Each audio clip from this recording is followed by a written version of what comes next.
சங்கீதம் 2வது அதிகாரம். ஜாதிகள் கொந்தளித்து ஜனங்கள் விருதா காரியத்தை சிந்திப்பானேன்.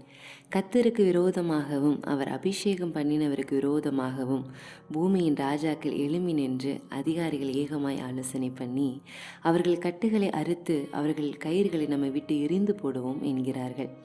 பரலோகத்தில் வீற்றிருக்கிறவர் நகைப்பார், ஆண்டவர் அவர்களை இகழுவார்.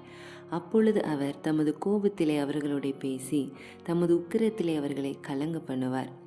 நான் என்னுடைய பரிசுத்த பர்வதமாகிய சியோன் மீதில் என்னுடைய ராஜாவை அபிஷேகம் பண்ணி வைத்தேன் என்றார்.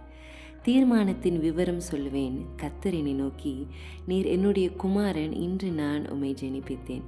என்னை கேளும், அப்பொழுது ஜாதிகளை உமக்கு சுதந்திரமாகவும் பூமியின் எல்லைகளை உமக்கு சொந்தமாகவும் கொடுப்பேன். இருப்பு கோலால் அவர்களை நொறுக்கி குயக்கலத்தைப் போல் அவர்களை உடைத்து போடுவீர் என்று சொன்னார். இப்பொழுது ராஜாக்களே, உணர்வடையுங்கள். பூமி நியாயாதிபதிகளே, எச்சரிக்கையாயிருங்கள். பயத்துடனே கர்த்தரை செய்வீங்கள், நடுக்கத்துடனே கலிகூறுங்கள். குமாரன் கோபம் கொள்ளாமலும் நீங்கள் வழியிலே அழியாமலும் இருக்கும்படிக்கு அவரை முத்தம் செய்யுங்கள். கொஞ்ச காலத்திலே அவருடைய கோபம் பற்றி எரியும். அவரை அண்டிக் கொள்ளுகிற யாவரும் பாக்கியவான்கள்.